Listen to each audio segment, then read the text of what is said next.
Welcome to the Ethno World Podcast, a show dedicated to world music and the people and stories behind the scenes, featuring musicians and journeys that inspire, delight, and inform. Here's your host and a global coordinator for Ethno, Çhâñt. Hello everyone. For this podcast, I interviewed the musicians of Çhâñt Élečtrónïqùe just before their first album, Çhâñt Élečtrónïqùe Volume 1, came out. The musicians met each other at Ethno, which is a meeting place for young, folk, world and traditional musicians that takes place all over the world. Musicians gather to teach and learn from each other. And of course, a lot of fun is had as well. But Ethno also builds awareness of and respect for world traditions. If you want to know more about the project, I've shared links at the end of this podcast. Now, let's meet the musicians. Good evening, everyone. Hello and welcome to our virtual studio here. Corona times mean that we're in 3 different locations. The Ethno World Podcast is in Brussels, and Niels and Raphael, where are you? Hello everyone, we are in Bretagne, west part of France, near Concarneau. And the rest of the crew, where are you guys? We're in Palaiseau, south suburb of Paris. Okay, very interesting. So, who are you? First of all, do you prefer that we say Çhâñt Élečtrónïqùe or Çhâñt Élečtrónïqùe? I don't know, because we are from several places. Yeah. And that's why we decided, or Dara decided on the design of it, that there are lots of different, how do you call it? Accents. All the different languages. So specifically referring to that aspect, that we don't know how do we pronounce our name, because we come from different countries and languages and cultures, and that's what's interesting. And what's also interesting is chant means something a little bit different than chant in French, doesn't it? Because chanting is a repetitive and hypnotic sound, which I have to say is very descriptive of your music. There is a sense of hypnosis in the music when you hear it. Was that deliberate? I don't think so. I think we didn't think about that, but thanks for giving this layer, for adding this layer to the chant. Actually. All right, but before we go any further, I think it's nice for our listeners to meet everybody. So we'll start with you, Niels. Tell us a bit about yourself. So hello everyone, I'm Niels, I'm a pianist, keyboard producer from France, between electronic music and say rock and hip hop, and I also participate and lead some of Ethnos the last few years, so that's why we know each other also. So hi. Hi, and next to you is Raphael. Hi everyone. So yeah, I'm Raphael. I'm a friend and neighbor of Louise that you can see on the screen, and Niels from a very long time. We are like childhood friends, and I'm also making music. So I produce electronic music on the computer. I also play caval flute. I also participated in some ethnos, and then slowly I began meeting everybody on the band, and it's really nice. Beautiful. And then we have on screen another group of 5 musicians in this project. So let's start with you, Nenad. Hi everybody, I'm Nenad from Croatia. Percussionist, I would put it on first place, but also producer, composer, singer, full-time musician, participating also Ethno, first time a long time ago, and also into the artistic leader role a couple of times around the world. Beautiful. And next to you is Teresa. Hello. I'm from Portugal. I'm a workshop leader. I work with communities, several ages, all the ages. And I've worked in Ethno a couple of times too. That's how we all met. And then I'm a singer and a composer and musically very interested in traditional music in general as a social tool.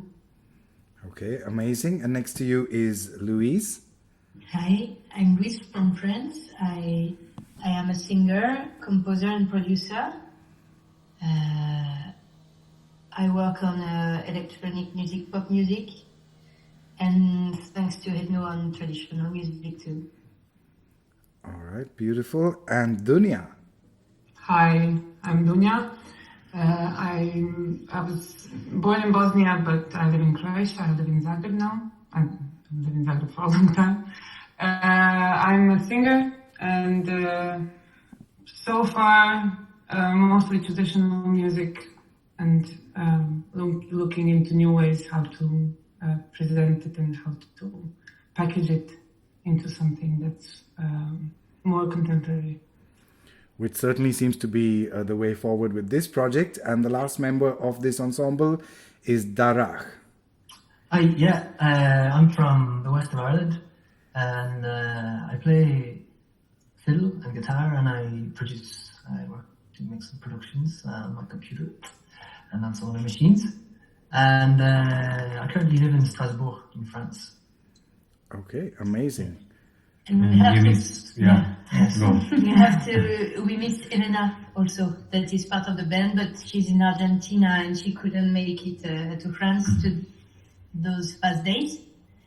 And she's a singer. She's a singer. She studies traditional music from Argentina, but also Latin America.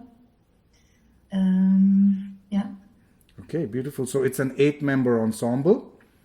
Mm-hmm. And before we go any further with this podcast and with this interview, let's play one song from Çhâñt Élečtrónïqùe.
Right. Welcome back, everybody. We're sitting in the studio with Çhâñt Élečtrónïqùe here, talking about their first album. But I've been told in secret before this recording started that there's actually a second album on the way.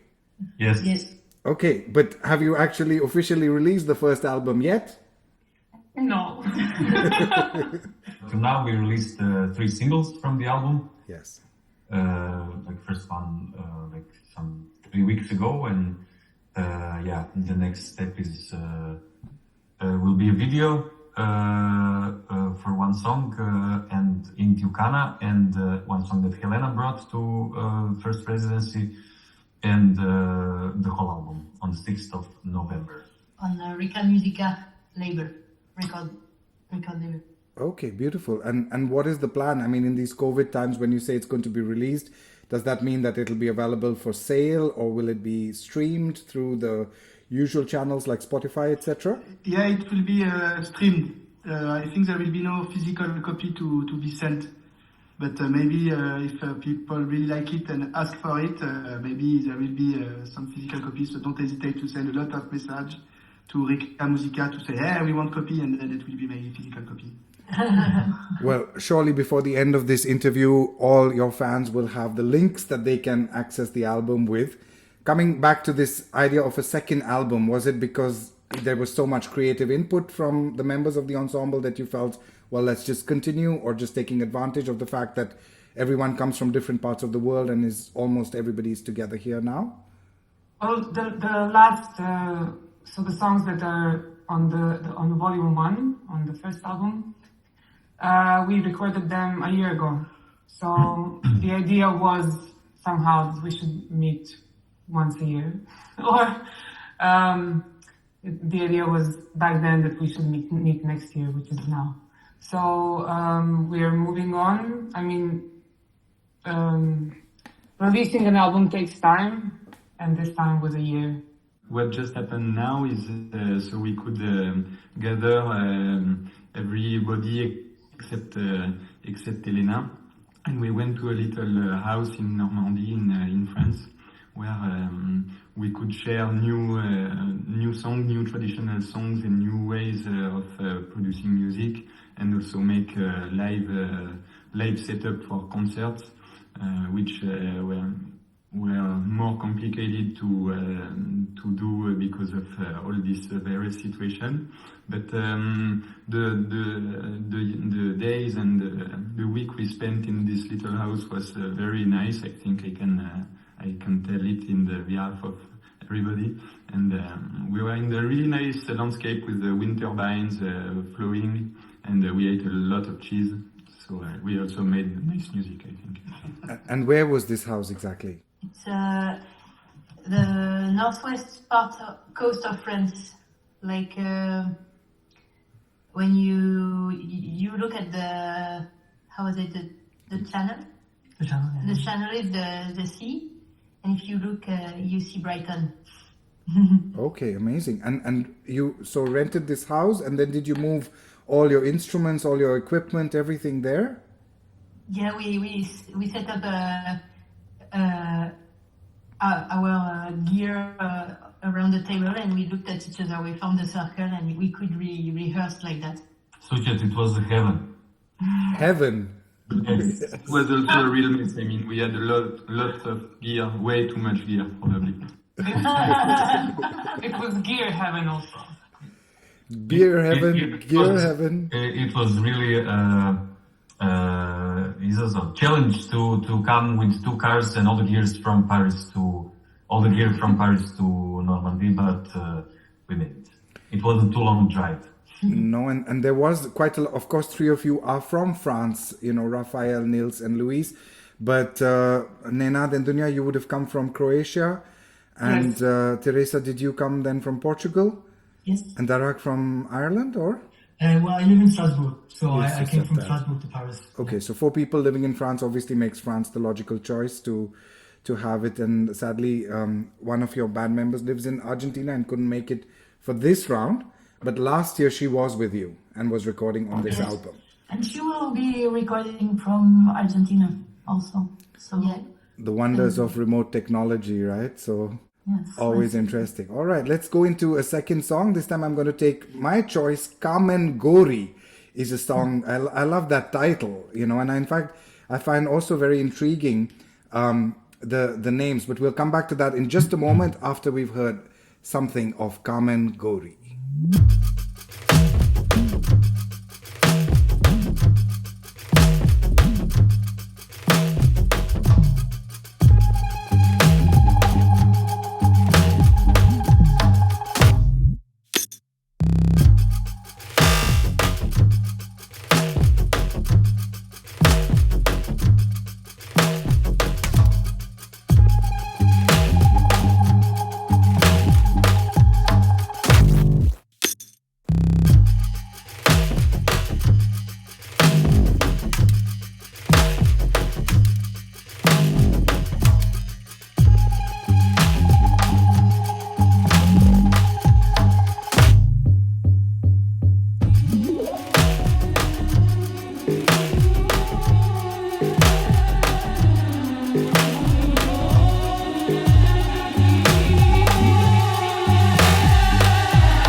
teče vrijeme, Jordan mi čuji jado.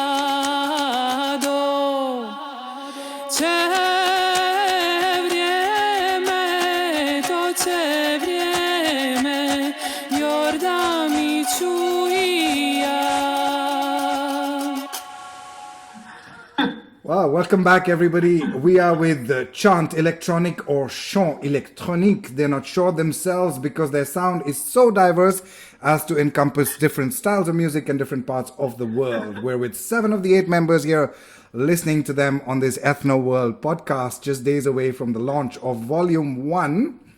So let's get back to what I was talking to before we played this song, which was the titles of the song, Canto con Caja, Kamen Gori.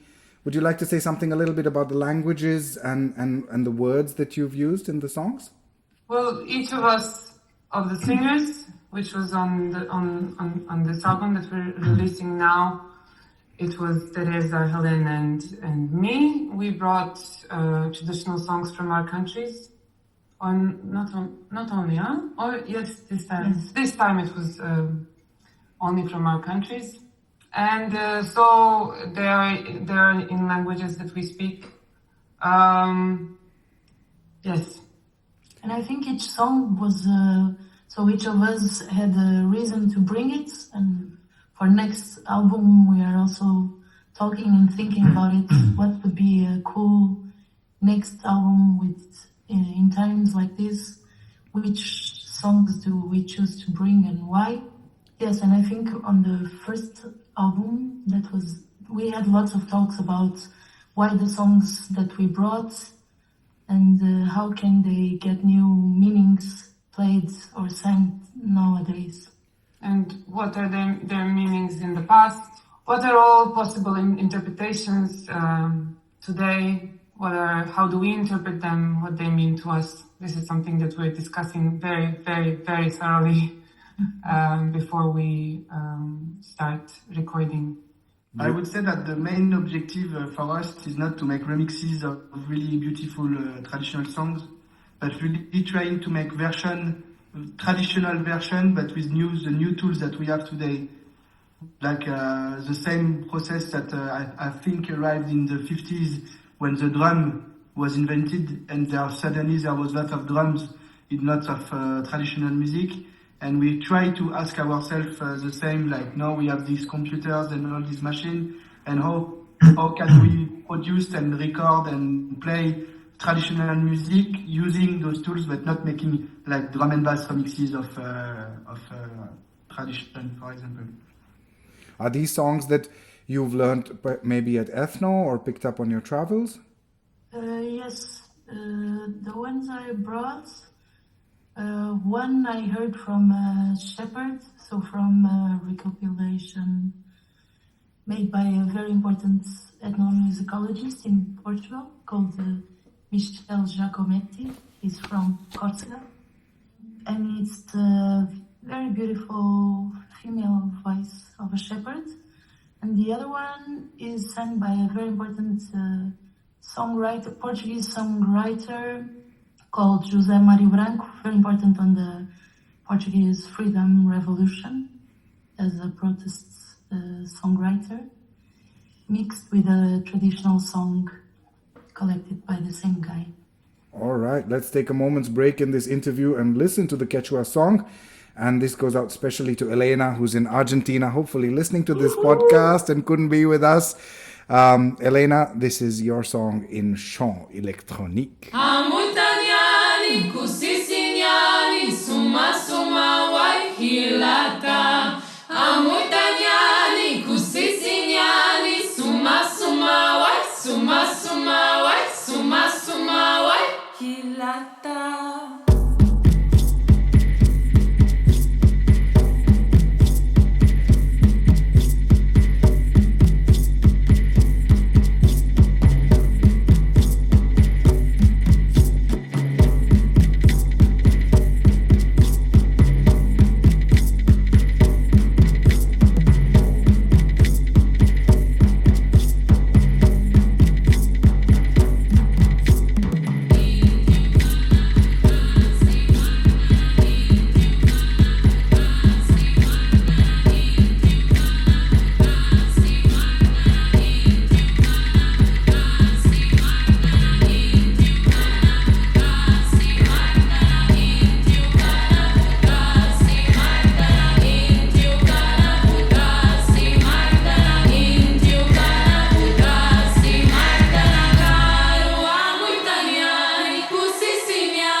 welcome back everybody. So we've heard 3 amazing songs from Volume 1 of Çhâñt Élečtrónïqùe, and we're with 7 of the 8 members, and we just heard this special tribute song to Elena, who is in Argentina, Intiucana, a Quechua song.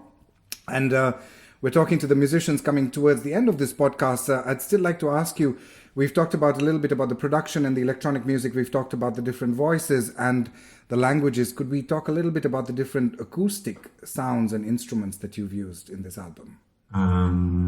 Yes, we can. We used, I used a lot of percussion.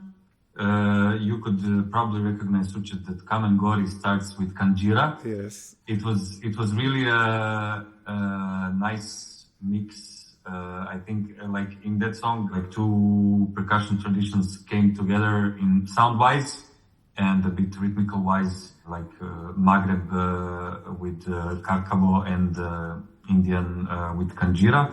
But so yeah, we used a lot of percussions. Also, we used caja. No, it's called caja, and we used pandero cuadrado from Spain. Yes. Well, I feel like although we're talking about acoustic instruments, I think a lot of the sampling that we used is actually like concrete sounds, like they're actually we're like there's sounds of corn, there's bass, there's sounds of like chopped wood that's firewood that's being hit, there's sounds of footsteps, there's sounds of gates opening and closing. While these are actually maybe electronically produced, to me they're acoustic instruments. Yeah. And the way we treat them and the way we have used them might be electronic, but and also the voice actually, the human voice. I mean, the variations in voice and the way we've used some of the newer tools we have to treat the voice in different ways.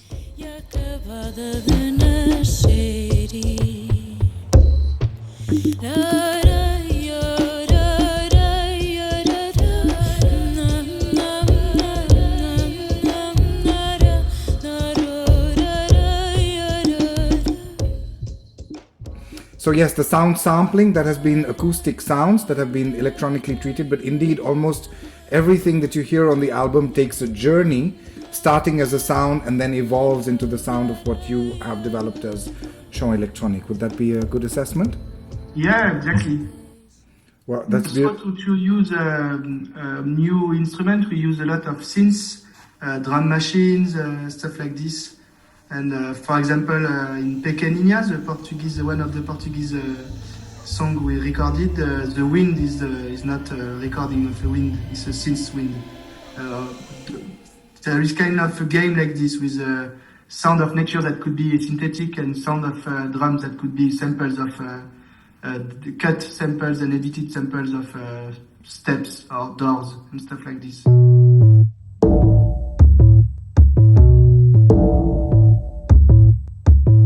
And these are the links where you can buy the music of Çhâñt Élečtrónïqùe. The first is https://kud.li/BLKN and the number 5. I'll say that again. https:// that's twice, and then kud.li/BLKN with the number 5.